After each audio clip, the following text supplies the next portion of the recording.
né? Então, eu quero pensar na palavra de Deus, porque o sucesso no futebol, nas Olimpíadas, como você está vendo, é algo muito legal, né? Quem acompanhou as Olimpíadas tem acompanhado, hoje é o último dia, as celebrações, mas a gente sabe que tudo isso é efêmero, né?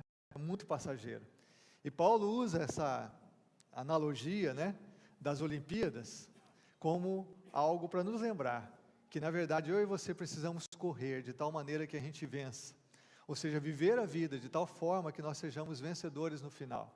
E ele fala assim, olha, os atletas, eles fazem isso por uma coroa corruptível, por algo passageiro.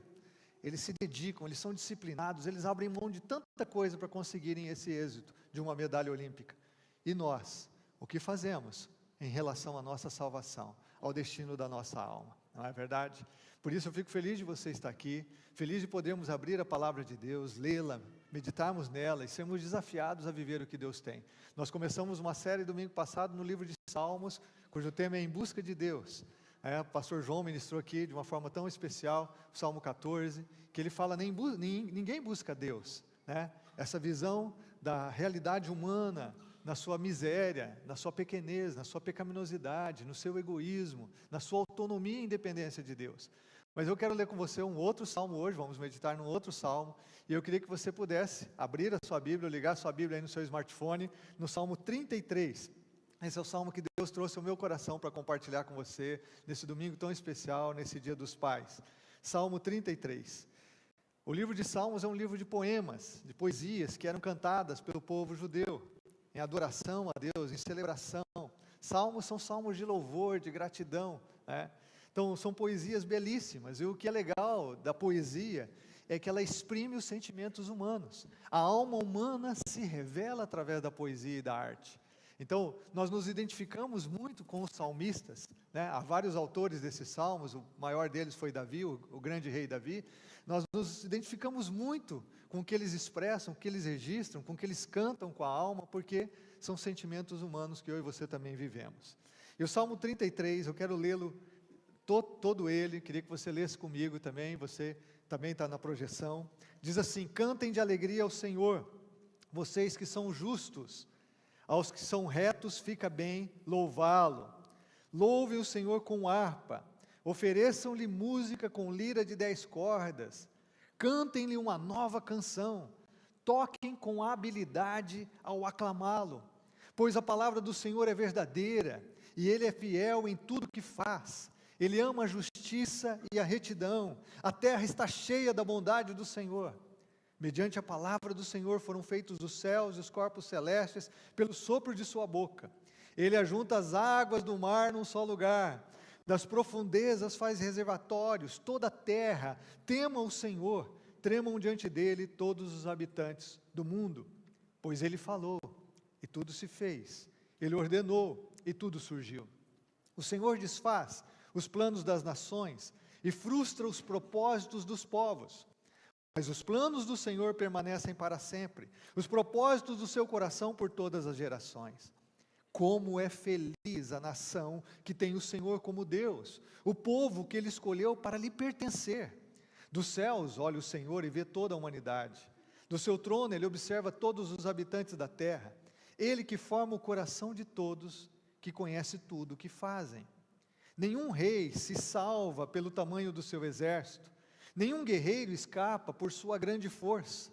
O cavalo é vã esperança de vitória, apesar da sua grande força, é incapaz de salvar. Mas o Senhor protege aqueles que o temem, e os que firmam a esperança no seu amor, para livrá-los da morte e garantir-lhes vida, mesmo em tempos de fome. Nossa esperança está no Senhor. Ele é o nosso auxílio e a nossa proteção. Nele se alegra o nosso coração, pois confiamos no seu santo nome. Esteja sobre nós o teu amor, Senhor, como está em ti a nossa esperança. Aleluia. Que salmo lindíssimo, que poesia, né, gloriosa. O que é interessante no Salmo 33 é que nós não vemos nenhuma indicação do autor. O contexto, ele não está falando de nenhuma situação específica, como acontece em outros salmos, onde a gente pode localizá-lo na história. Mas os estudiosos acreditam que não há a indicação do autor, porque o autor é exatamente o rei Davi, que escreveu o Salmo 32, que escreveu o Salmo 34. E esse salmo, se você olhar o final do Salmo 32, você vai ver que ele realmente continua o Salmo 32. Ele dá continuidade àquilo que o salmista, que o rei Davi vinha expressando no final do Salmo 32. Provavelmente foi Davi que escreveu esse salmo, ele que admirava o Senhor, ele que escreveu essas poesias para Deus com uma alma de adorador, que celebrava em gratidão a presença de Deus com ele e com o seu povo. Davi, que realmente organizou o louvor e toda a adoração no templo, né? Que era realmente um adorador com todo o seu coração. Então esse salmo é um salmo de louvor. Na verdade a gente poderia olhar para esse salmo e ver razões que nós temos para louvar a Deus. E o salmista, enquanto ele vai falando desse tema do louvor, ele vai dando razões por que a gente louva. E louvor é gratidão, né? Louvor é a gente reconhecer o que Deus faz, como adoração é reconhecer quem Deus é. E o que é muito interessante é que a gente, quando olha para essas palavras aqui, a gente vê verdades gloriosas sobre Deus. Porque é isso que Davi está fazendo. Ele está louvando a Deus. Então ele está destacando quem Deus é.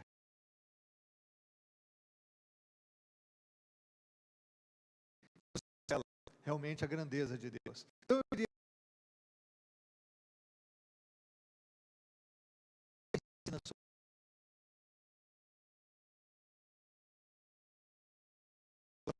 nós mesmos, porque como ser humano é glorioso. A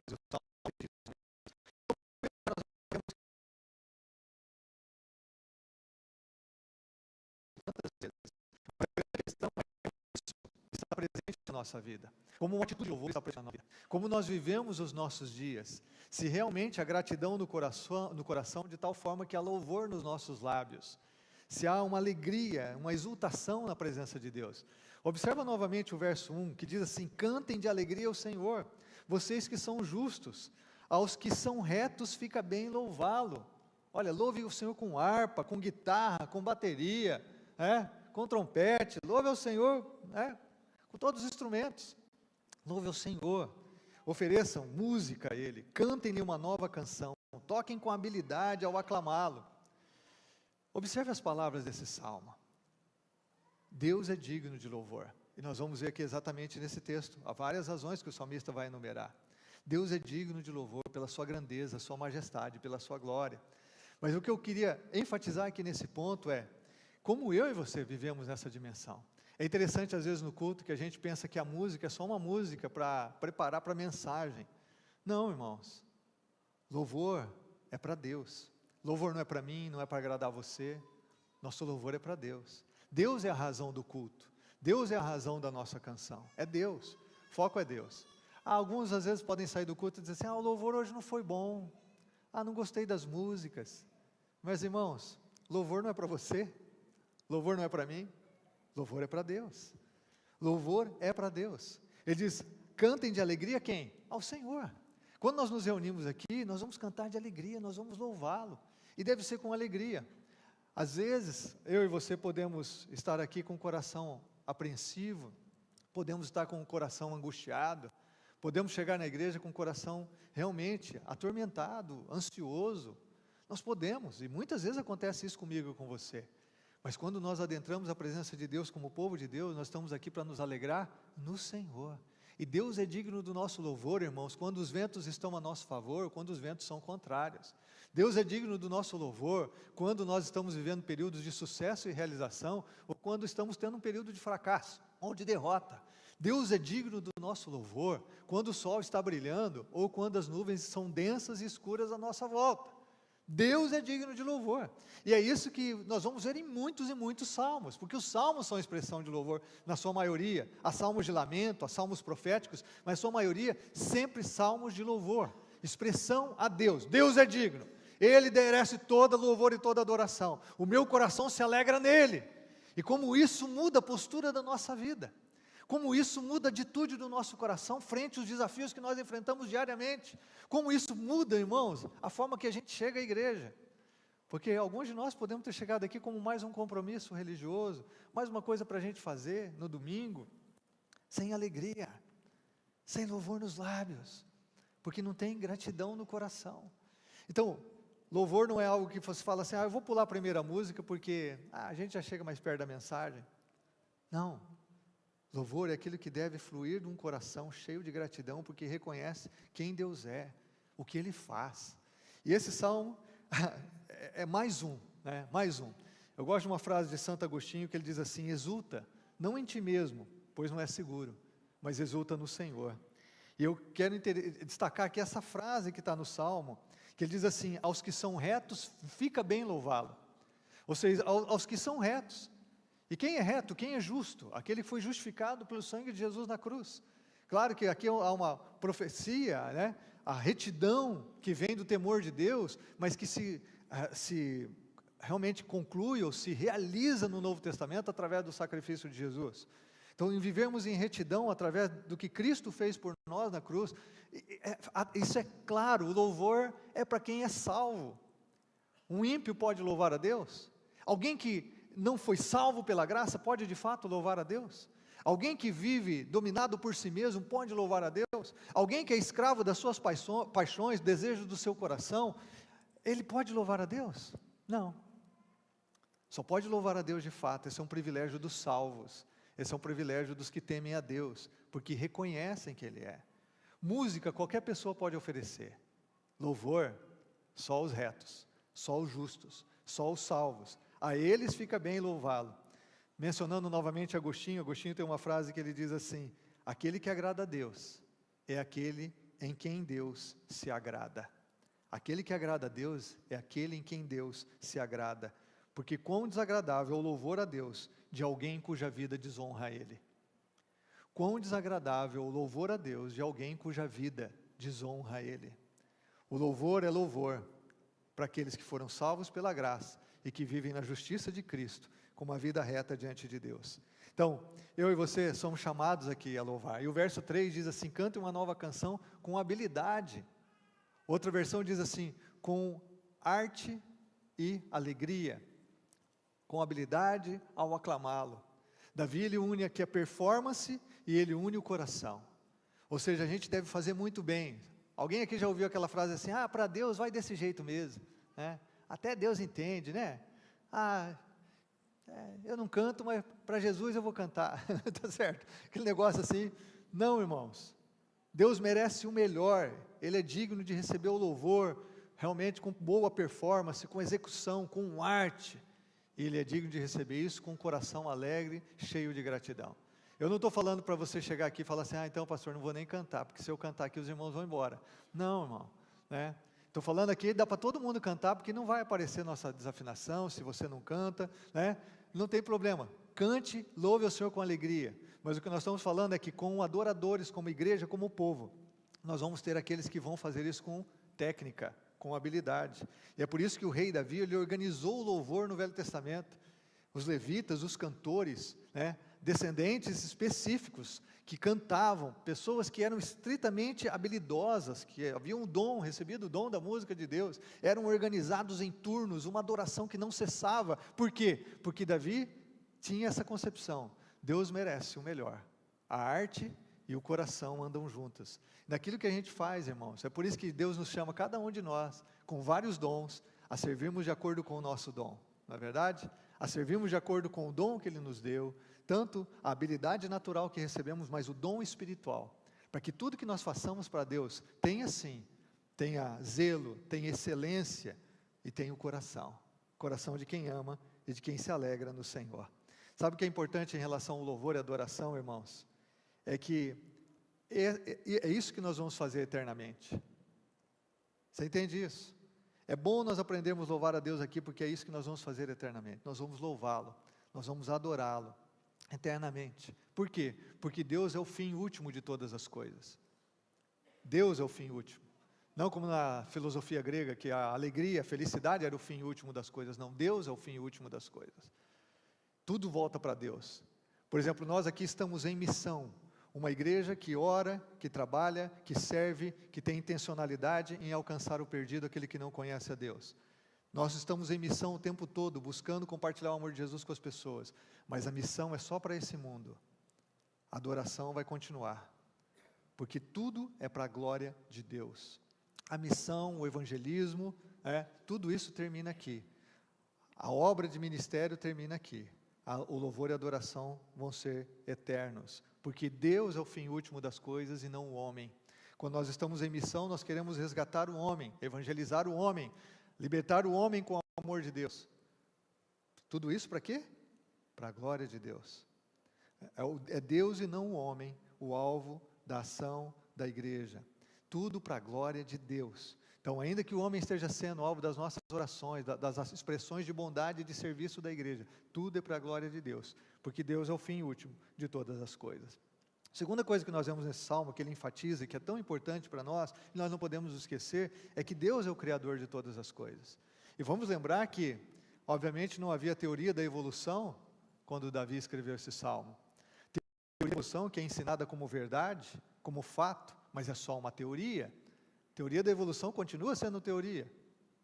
Não é comprovada cientificamente. Não há os elos, né, dos fósseis, em tantos argumentos, e você, claro, tem um debate entre os cientistas criacionistas e os cientistas evolucionistas, irmãos, mas evolução é uma teoria.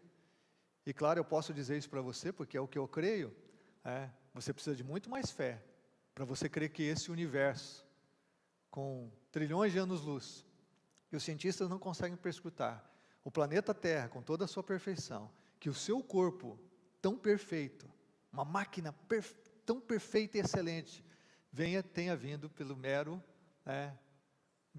uma mera explosão, pelo mero desenrolar de células, sem que tivesse uma mente inteligente, sábia, perfeita, construindo tudo que nós conhecemos. Então, o salmista sabia aquilo que muitos cientistas, super inteligentes de QI elevados, não reconhecem. Ele sabe, Deus criou todas as coisas. Deus criou, olha o que ele diz no verso 4, ele diz, pois a palavra do Senhor é verdadeira, ele está falando, por que nós louvamos com alegria? Pois a palavra do Senhor é verdadeira, ele é fiel em tudo o que faz, ele está falando de algumas qualidades de Deus morais aqui, eu vou falar um pouquinho sobre elas, mas ele diz assim, a terra está cheia da bondade do Senhor, mediante a palavra do Senhor foram feitos os céus e os corpos celestes pelo sopro da sua boca, ele falou, sopro aqui também é traduzido como espírito, quando nós vemos na criação em Gênesis capítulo 1, Pai, o Filho, o Logos, o Espírito que pousava sobre as águas, o Deus triuno realmente na criação. Nós vemos aqui o salmista com essa realidade de concepção, de compreensão espiritual. Ele fala, foi mediante a palavra do Senhor, Deus disse haja luz e houve luz. Deus disse haja e houve, é pela sua palavra, o Logos, Criador. Ele criou todas as coisas, por isso que ele vai dizendo assim, puxa, toda a terra teme o Senhor, porque Ele é o Criador de todas as coisas. Deus criou o universo, Deus criou o planeta, Deus criou a mim e a você. Se Ele é o Criador de todas as coisas, a quem vamos reverenciar? A quem vamos temer? A quem vamos adorar? Quem vamos reconhecer? O Criador de todas as coisas. Toda a terra tema o Senhor, tremam diante dele os habitantes do mundo, pois a sua grandeza. E ele fala no verso 9, pois ele falou e tudo se fez, ele ordenou e tudo surgiu. Feliz é a pessoa que aprendeu a apoiar a sua vida, o seu tudo, na certeza da palavra daquele que criou os céus. Feliz é a pessoa que fundamentou a sua vida na palavra daquele que criou os céus e a terra e tudo que existe. Nós temos aqui nesse texto algumas qualidades morais de Deus, atributos de Deus. O salmista diz, ele é fiel. Ele é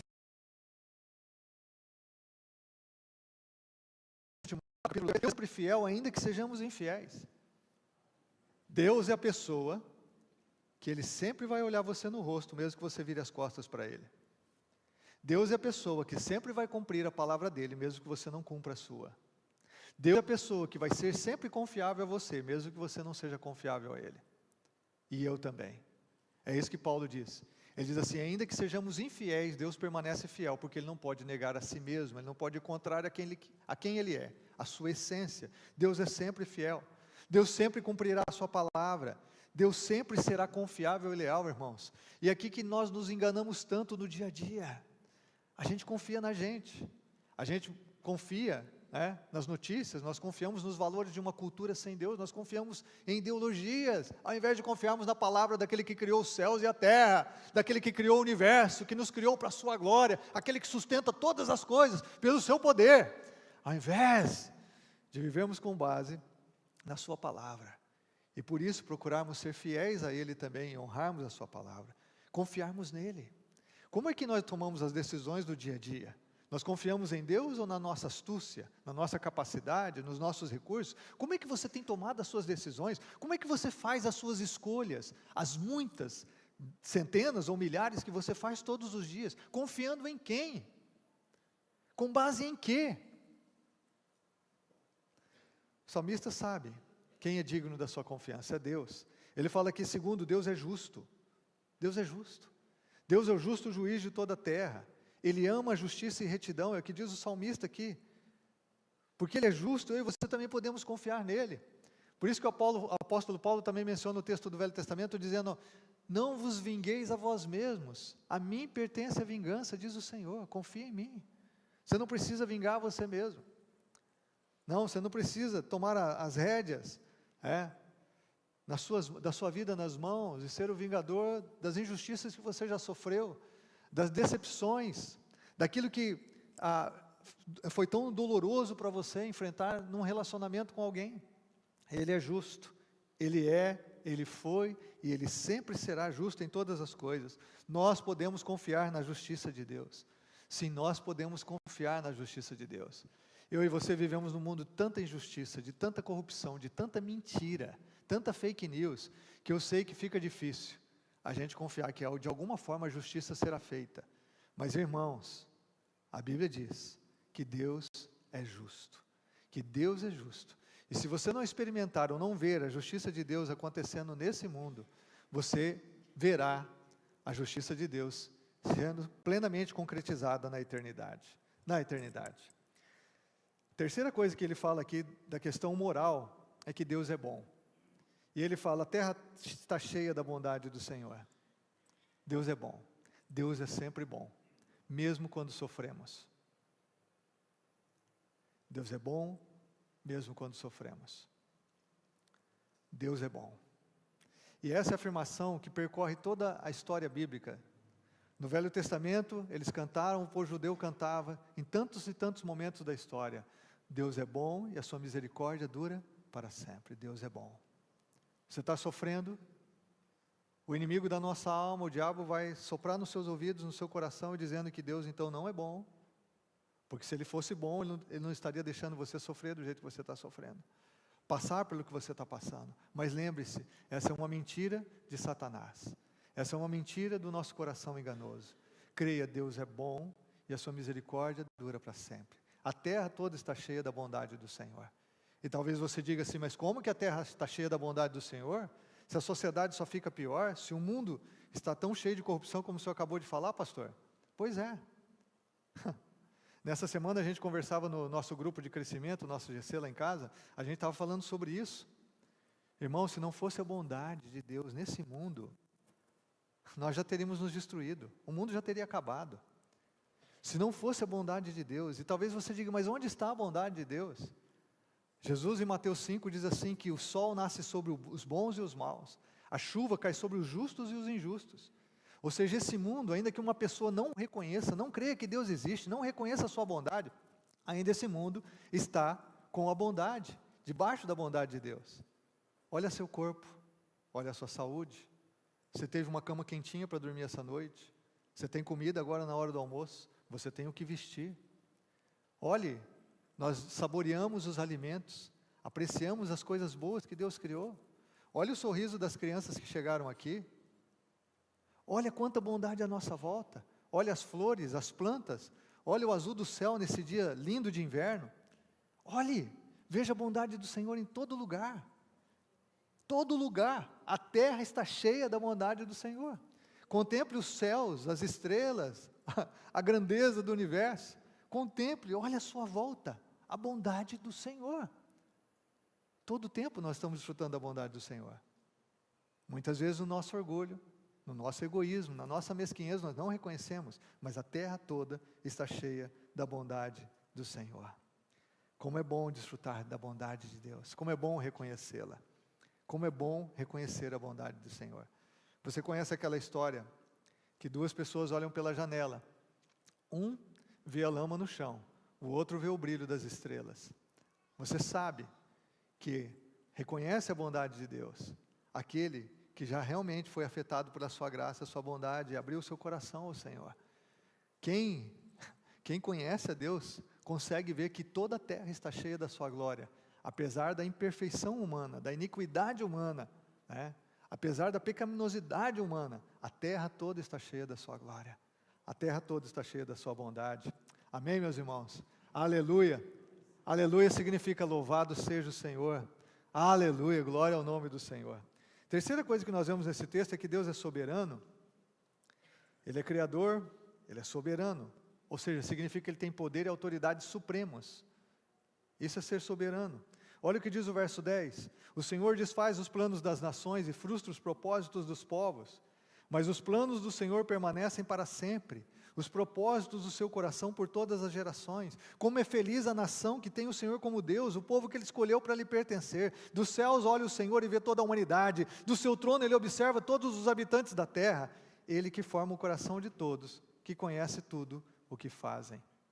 Observe o verso 10 e 11, pode voltar por favor o slide anterior. Verso 10 e 11, o Senhor desfaz os planos das nações, frustra os propósitos dos povos, mas os planos do Senhor permanecem para sempre. Olha o contraste entre um Deus que é soberano, tem poder e autoridade supremos, e os humanos, o poder mesmo dos grandes impérios do mundo. Irmãos, onde estão os impérios do mundo? Onde está o grande império egípcio? Onde está o grande império babilônico? O império persa? Onde está o grande império grego?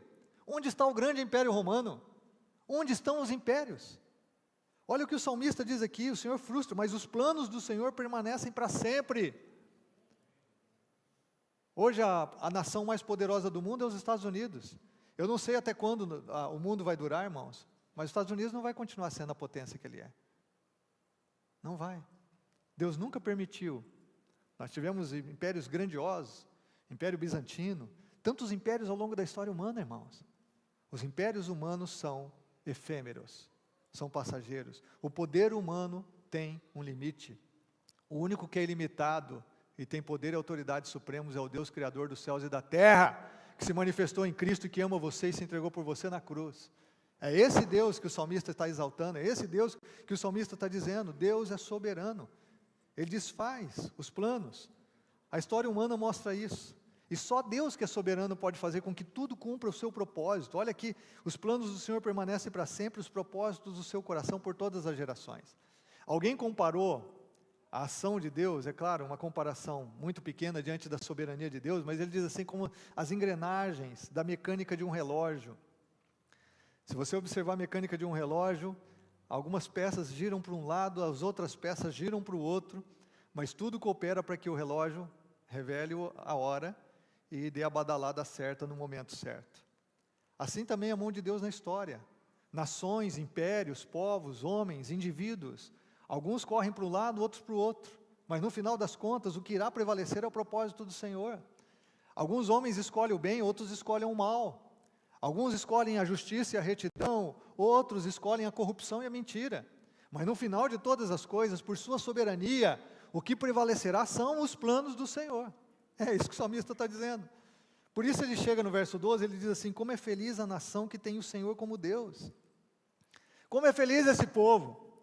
E quem é esse povo? Esse povo é a igreja. Claro que no contexto do salmista, era o povo de Israel. Mas a Bíblia diz que o Israel de Deus é a igreja, irmãos. Não a nação hoje de Israel, o Israel de Deus é a igreja do Senhor Jesus. Nós somos descendentes de Abraão pela fé. Fomos justificados pela fé, assim como Abraão creu, e isso lhe foi imputado como justiça. Nós somos o povo de Deus. Não é isso que Pedro diz em 1 Pedro 2,9? Vocês são a geração eleita, o sacerdócio real, a nação santa. Eu não sei porque que esse microfone não é o programinha aí, gente, que esse microfone está dando umas... Eu acho que às vezes atrapalha você aqui, também está atrapalhando um pouquinho a mim.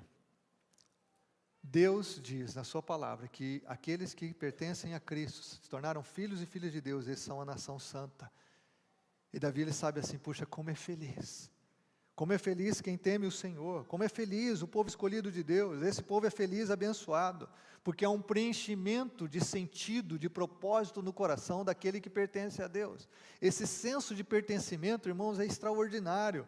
Quando você sabe, eu não pertenço a mim mesmo, eu não pertenço a esse mundo, eu não pertenço ao diabo, eu não pertenço ao pecado, eu não pertenço à corrupção, eu não pertenço a um partido político, eu não pertenço a uma ideologia, eu não pertenço à humanidade, eu pertenço a Deus que me criou, pertenço ao Senhor, eu pertenço a um Deus que é Criador de todas as coisas, fez os céus e a terra, cuja palavra é fiel, que é bom o tempo todo, que é justo juiz. Eu pertenço a um Deus que é soberano, que os planos não podem ser frustrados, absolutamente não podem ser frustrados. Alguns autores afirmam que hoje, irmãos, preste atenção nisso, a crise da humanidade é uma crise antropológica. A crise da sociedade é uma crise antropológica, no sentido de que há uma má compreensão da natureza humana e do seu propósito, né? Então, a antropologia contemporânea dos nossos dias propõe que os homens sejam donos de si mesmos, pertencem a si mesmos. Eles são os únicos responsáveis para definir sua própria identidade e encontrar o propósito de vida. Ao tempo em que então o ser humano atual se inclui no centro da sua própria vida, ele retira Deus da equação. Retira Deus da equação e se torna juiz e salvador de si mesmo. Tem um autor, o Alan Nobel, que ele escreveu o livro Humanidade em Crise, o fardo de pertencer a si mesmo. O fardo de pertencer a si mesmo. Onde ele fala sobre essa antropologia equivocada da sociedade. Onde você pertence a si mesmo, e você estabelece a sua identidade, seu senso de propósito. Então, por mais que isso soe de uma forma poderosa, libertadora, essa autonomia de Deus, isso acaba se tornando uma responsabilidade esmagadora. Isso acaba se tornando um fardo para cada um de nós, porque isso nunca cumpre as promessas que faz, de uma vida livre, de uma vida plena. Ao invés disso, nós vemos uma sociedade exaurida, nós vemos uma sociedade em depressão, nós vemos uma sociedade ansiosa, solitária, porque não tem o senso de pertencimento. Nós sabemos que nos relacionamentos familiares, interpessoais, isso é tão importante, esse senso de pertencer. Por isso é tão importante a gente pertencer a uma comunidade da fé, a uma igreja local, a um grupo de crescimento. Esse senso de pertencimento é tão poderoso, irmãos, tão poderoso. Agora imagina esse senso de que você pertence ao Deus Criador dos céus e da terra, ao Deus soberano, Deus das nações. É por isso que os resultados, né, irmãos, na nossa humanidade, como os homens andam na sua antropologia equivocada, na visão errada, na concepção errada que tem de si mesmo, como os homens andam, como eu disse, ansiosos, cansados e sobrecarregados, como Jesus diz, e Ele diz, vinde a mim, vocês estão cansados e sobrecarregados. Nós vemos os homens, as mulheres, o ser humano, né, quando falo homens aqui, se referindo à humanidade, ao ser humano, nós vemos os homens embriagados, nós vemos os homens viciados, nós vemos os homens controlados por antidepressivos, alguns comem, alguns submergem na pornografia, alguns jogam videogame, alguns se tornam fãs obcecados do K-pop, alguns rolam infinitamente a timeline no Instagram, alguns discutem na internet, alguns protestam online, outros protestam na internet só para se tornarem famosos, alguns tentam se suicidar, alguns sonham acordados em serem diagnosticados com alguma doença que justifique a sua própria mediocridade. Isso aqui é muito interessante. Nós estamos numa geração em que as pessoas buscam laudos para justificar, às vezes, a sua própria mediocridade, seu próprio vazio existencial. Às vezes as pessoas estão atrás de laudo, não, preciso de um laudo.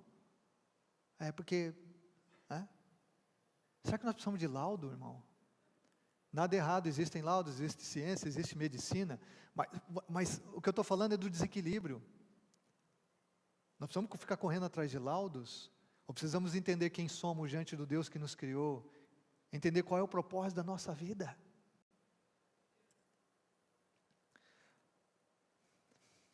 Alguns descobrem uma nova identidade, alguns modificam seus corpos, alguns modificam suas dietas, alguns abraçam o vitimismo, alguns zombam do vitimismo. A humanidade está perdida.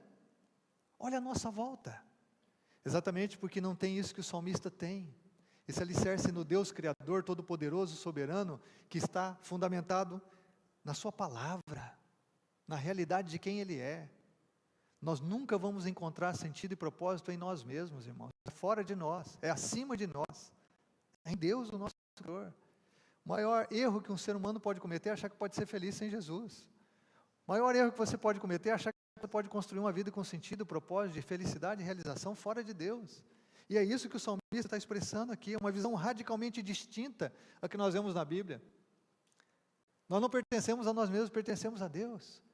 E a Bíblia diz isso claramente no Novo Testamento, nós fomos comprados por um alto preço, pelo sangue de Jesus.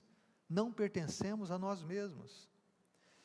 Olha o que ele diz, completando esse trecho, verso 16 e 17, nenhum rei se salva pelo tamanho do seu exército.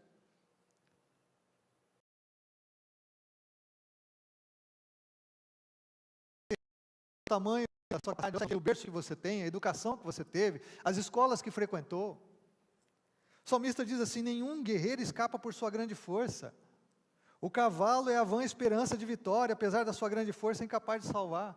Vamos lembrar que naquela época das batalhas, o cavalo era o míssil de hoje.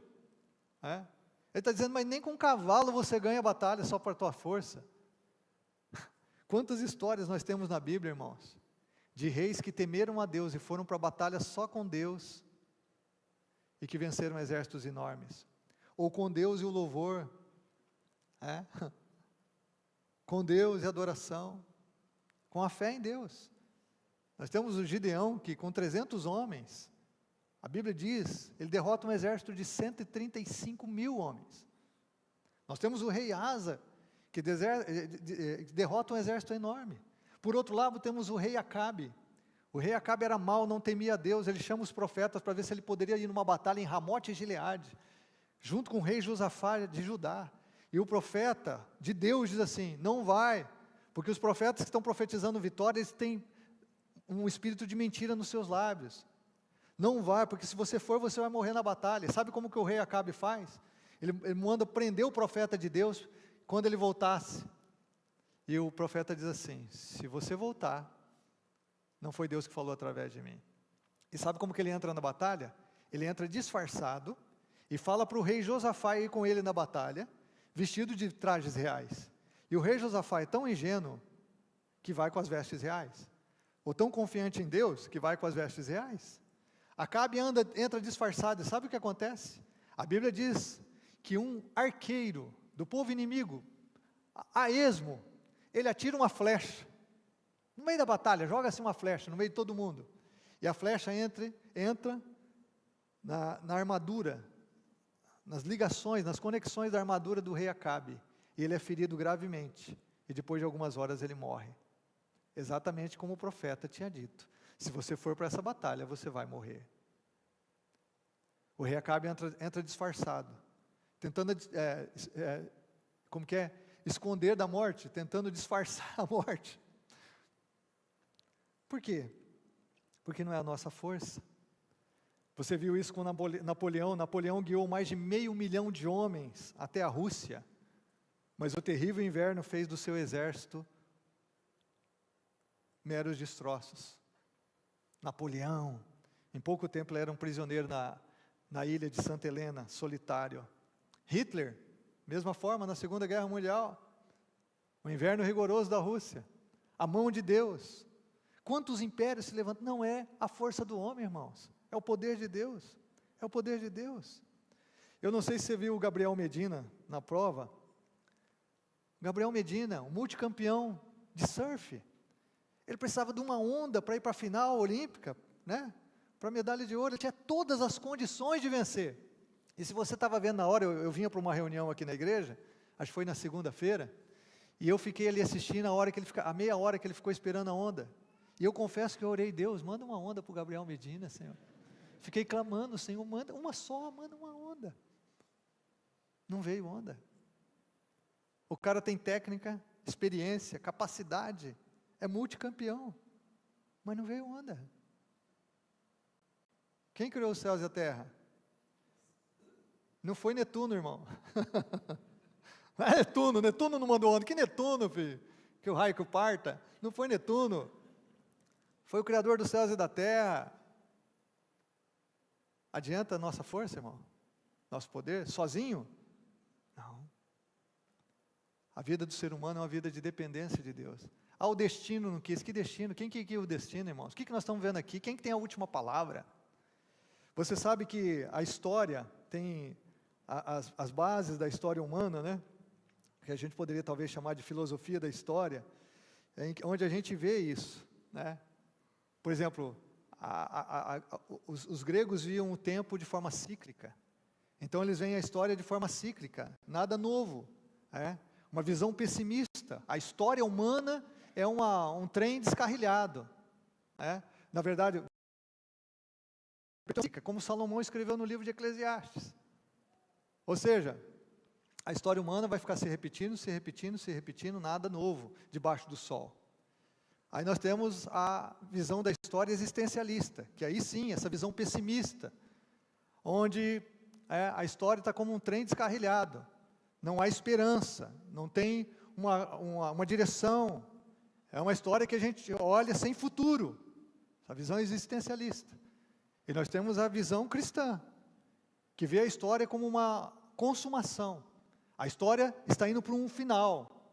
A história está indo para a consumação do propósito de Deus, da glória de Deus. É assim que nós vemos a história. É assim que vemos o mundo, é assim que vemos a mão de Deus. Então, quando nós olhamos para aquilo que vemos aqui na Bíblia, irmãos, e nós